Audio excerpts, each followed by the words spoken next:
Tonight, hope for the hostages.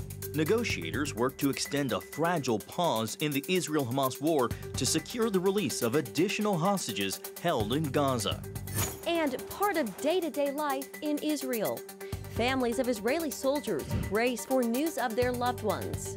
This is something we live. We live in the waiting, the horrific waiting for that knock. Plus, international accusations of genocide in Israel's war against Hamas. Israel has clear obligations in relation to its war with Hamas. All this and more tonight on Faith Nation.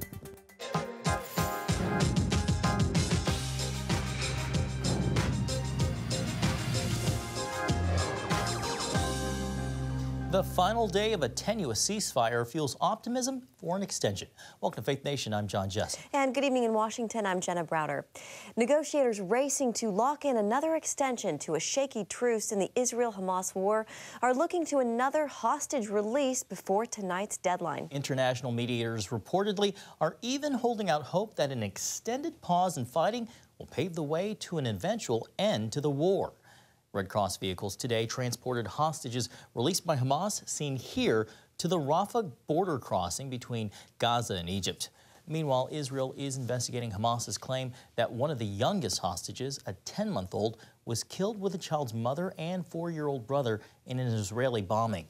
With 8 or 9 American hostages still being held, the White House says there is no evidence the terror group is using their nationality as leverage. According to one media report, a U.S. official says an American citizen may be among the hostages released today. Taking stock of the grim reality of war in Gaza, more than 370 Israeli soldiers have died since the October 7th Hamas attack. With nearly 4% of the country's population now serving, families are bracing for news that their loved ones may be added to that casualty list. As CBN's Caitlin Burke reports, while this concern grows, it's also become part of the Israeli daily life. All Israeli citizens over the age of 18 are required to serve in the military, with very few exceptions. The mandatory service began with the establishment of the Jewish state in 1948. And now, 75 years later, it's still considered essential to the security of Israel. I remember when I was maybe 5 or 6 years old, I had a conversation with my father, and I asked him, what would I do in the army when it would be my time to go to the army? And he then told me an answer that I think many Israelis in different generations heard from their parents. And he told me that he hopes that when I would be 18 and it would be time to go to the army, we wouldn't need the army anymore. A dream that has yet to become a reality. Aya Elia's father saw all of his children join the Israel Defense Forces, and one never came home. My brother, it was September 1997, and it was a special military mission of the Israeli commando, I guess what you call the Navy SEALs. And there were 16 warriors going inside Lebanon, inside a small village called Ansariya, when they walked inside a Hezbollah ambush. They started fire. Eventually that night, 11 warriors of that initial 16 were killed. One of them were left behind. This is my older brother, Itamar. Hezbollah held on to his remains for another 10 months before his body was brought back. As part of her healing process, Aya recently released a documentary called Knock on the Door, a phrase which she says Israelis instantly recognize. This is something we live. We live in the waiting, the horrific waiting for that knock, because the death of soldiers is so common. It's something so inherent to the Israeli day-to-day life. While all Israeli families must prepare for the news of loss, they aren't left alone to deal with it. When Ronnie Mermelstein's brother died in combat, she recalls support her family received as one of her most vivid memories. One of the most important things that I remember is that our house was full of people, and friends and family, and also people that we don't know who came to our house. to support the family. Now, both Ronnie and Aya are associated with the Atelef Foundation, an organization that ensures Israeli Navy SEALs and their families receive care in life and in death. The families become part of the community, so they know they have always someone that they can reach to and someone that will embrace the family. The foundation's sister organization, American Friends of Israeli Navy SEALs, has raised millions of dollars since this current war began to provide families of soldiers with multiple needs, from housing to child care. And when a soldier falls, they make sure that feared knock on the door will not be the last one the family receives. Caitlin Burke, CBN News, Washington. Thank you, Caitlin. The top Democrat in the Senate is warning against a surge of anti-Semitism. Majority Leader Chuck Schumer taking to the Senate floor today, calling anti-Semitism a 5-alarm fire that must be extinguished. I am speaking up to issue a warning informed by lessons of history too often forgotten. No matter what our beliefs, no matter where we stand on the war in Gaza, all of us must condemn anti-Semitism with full-throated clarity wherever we see it, before it metastasizes into something even worse. Senator Schumer cautioned against blaming Jews for Israeli policy and not to allow criticism of the Israeli government to turn into something much darker. Well, joining us now is Nathan Gonzalez. He is the editor and publisher of Inside Elections and also a Faith Nation contributor. Nathan, welcome to you. So we just saw Senator Schumer making that impassioned plea. He also penned an op-ed today detailing attacks against Jews, sharing his own personal history of how Nazis in Ukraine murdered his grandmother and 30 others in his family back in 1941. Nathan, as the highest-ranking Jewish official in American history, as the Senate Majority Leader, how important is it that Schumer is speaking out now? Well, I think it's very important. I think he is bringing light to what should be a big concern for all Americans. He's also asking for some nuance in a very complicated issue at a time when we don't do nuance very well as Americans in politics. And, you know, I think there should be distinctions being made between concern for how Israel is responding to the Hamas attacks and the loss of civilian life in Gaza to people who just hate Jews and now feel compelled or feel emboldened to express those views in a way that they might not have, 10 years ago or so. And Schumer is bringing the context to this, that the Holocaust and Hitler and Nazis, this is not ancient history, right? We're talking about grandparents. I mean, this is still very real and raw, and that's why you're hearing people like Schumer and others bring light to this. Nathan, the Majority Leader's address comes as a growing number of government officials and federal workers criticize President Biden's support of Israel and its war on Hamas. Coming from a party that's really known for unity, what do you make of the rift among Democrats? Yeah, I mean, the Democratic coalition is different than the Republican coalition, right? I mean, the Democratic coalition has prominent Jewish lawmakers, along with a community, including a Muslim community or others that are more sympathetic to Palestinians. And that is something that President Biden is trying to walk through and in a difficult way when the stakes are high. And we'll see how long this goes on and whether it impacts the election and where we are later next year. But right now, Biden is in a very difficult spot.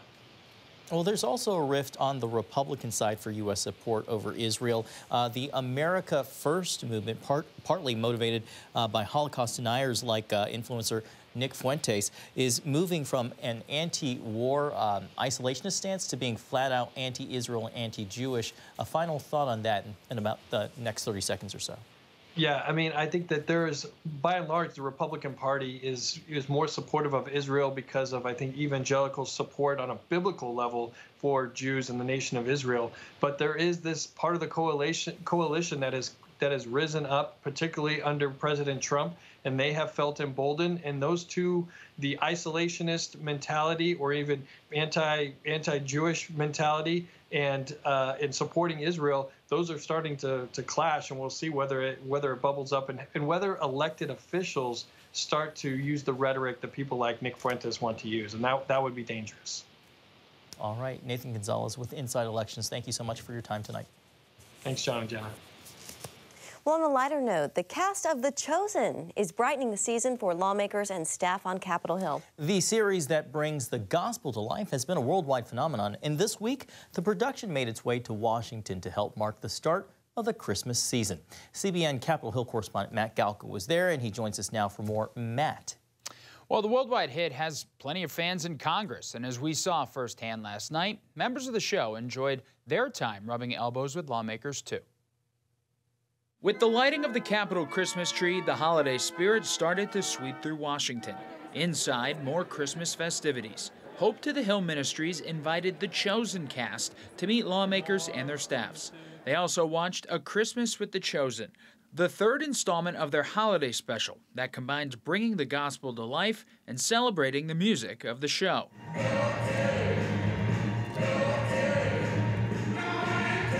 Executive producer Brad Pello told CBN it's important to get the program's message in front of lawmakers.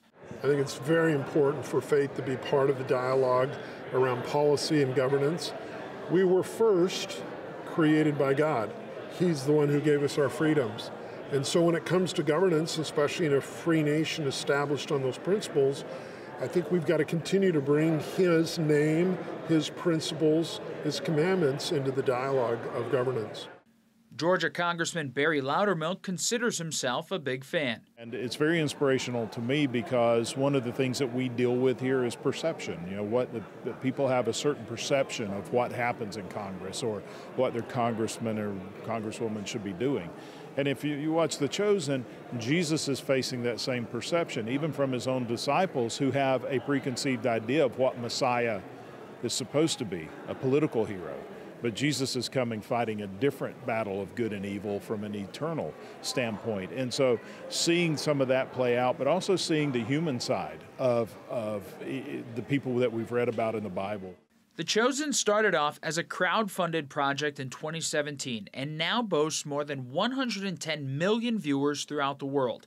The show's creators think that's because it's easy to see ourselves in the characters around Jesus. Immediately we discover, well, they're kind of like me. They struggle with faith, or they might struggle with an addiction relapse.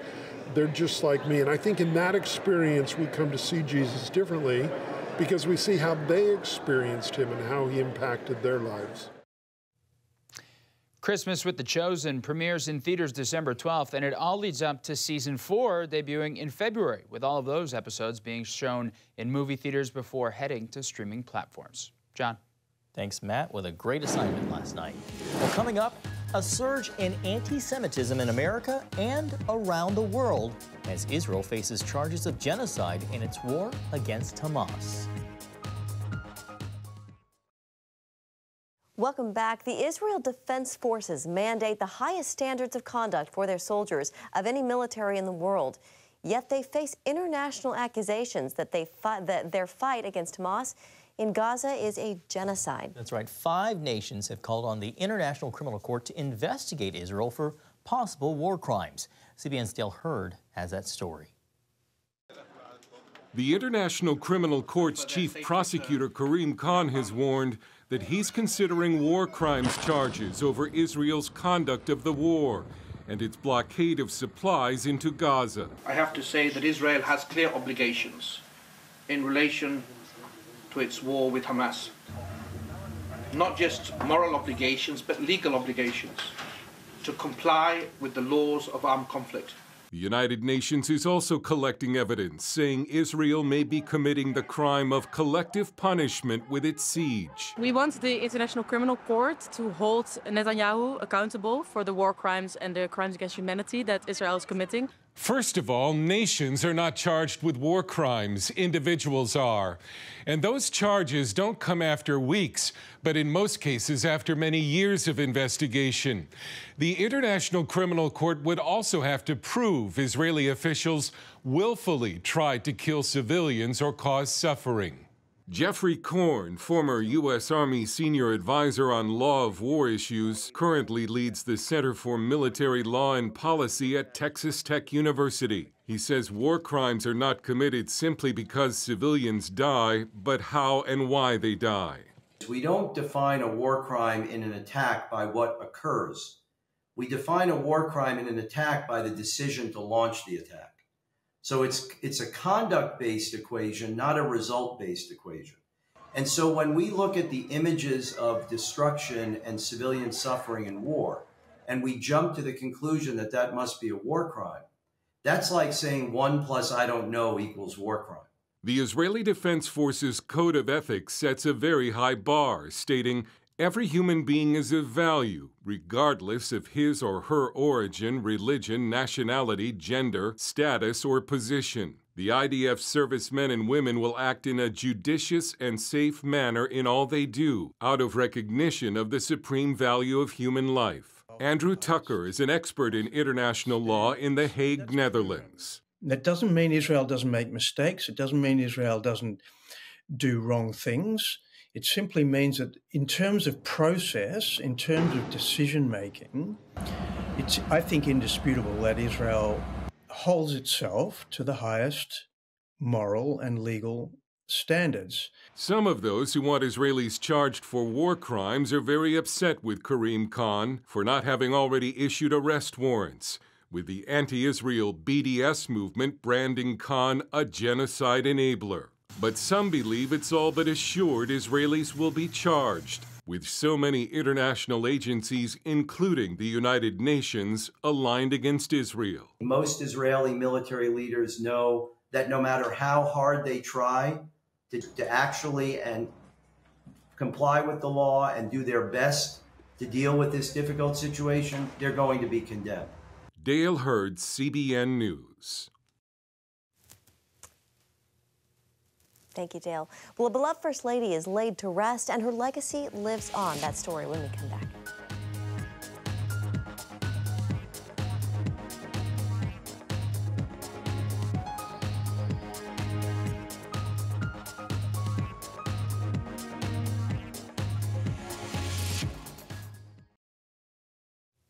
Welcome back. 3 days of memorials concluded today as America's oldest living former president said goodbye today to his wife of 77 years in a private funeral in the couple's hometown of Plains, Georgia. The service honoring former First Lady Rosalyn Carter held at Maranatha Baptist Church, where President Jimmy Carter taught Sunday school for decades. Today's ceremony capping tributes that have poured in ever since her passing back on November 19th. Carter's final resting place near a pond on the couple's property where the two would fish together, and where 99-year-old Mr. Carter, who has been under hospice care for nearly a year now, said the two would be buried together. Well, the former First Lady was a champion for mental health advocacy throughout her life. At a time when mental illness was a taboo subject, Rosalyn Carter made it her signature issue to fight the stigma and shame attached to mental health challenges in the 1970s. Today, that legacy lives on. That's right. The next time you visit your regular doctor for your annual physical exam, you may be asked questions about your mental health too. As medical reporter Lori Johnson explains, cases of anxiety and depression jumped significantly during the COVID pandemic. This increase could be a reason the U.S. Preventive Services Task Force decided recently to recommend primary care providers begin screening patients for anxiety disorders. This follows an earlier recommendation to also screen for possible depression. While the advice isn't mandatory, health providers usually follow it. In the U.S., an estimated 40% of adults report symptoms of anxiety, a disproportionate and constant fear over everyday events, depression, persistent feelings of sadness or a lack of interest in everyday activities, or both. When a patient comes into our office, there's a lot of times they don't know that their symptoms are related to depression and anxiety. Since primary care providers are often the first line of defense for a patient's physical needs, they're seen as an important resource for mental health issues as well. It would be great if patients knew that they could bring up their concerns with us in the office, as primary care providers. but it is also my responsibility to do depression and anxiety screening on them. Anxiety screenings usually involve asking the patient to rate the frequency and severity of feelings like nervousness, restlessness, and fear. Depression screenings center on things like sadness, hopelessness, and thoughts of hurting yourself. Michelle made me feel very comfortable talking to her about my mental health. Patients may not realize their primary care provider is trained and qualified to diagnose and treat anxiety and depression. While these conditions can occur separately, they often present simultaneously. I talk to them and say, you know, I'm here, we're going to do this, we're going to get you through this and get you feeling better. Primary care providers can refer patients for therapy, prescribe medication, or both. Given the dozens of antidepressants and anti-anxiety drugs available, finding the right treatment can involve a bit of trial and error. That's why some healthcare professionals use DNA testing to streamline the process. It can show which medications work best for other patients with similar genetic profiles. It's a really important tool for them to use when they're thinking about what treatment protocols or how do I want to treat this patient, not only with which drugs that they want to pick, but also how they dose these specific drugs. So while many people suffering from anxiety or depression reach out to counselors, psychologists, and psychiatrists, those aren't the only ones who can help. Sometimes a visit to a trusted primary care provider may be just as effective. So far it has been great. I feel a lot more myself. I enjoy things that I used to enjoy before. Lori Johnson, CBN News. All right, thank you, Lori. A Christmas catastrophe quickly righted. Next on Faith Nation.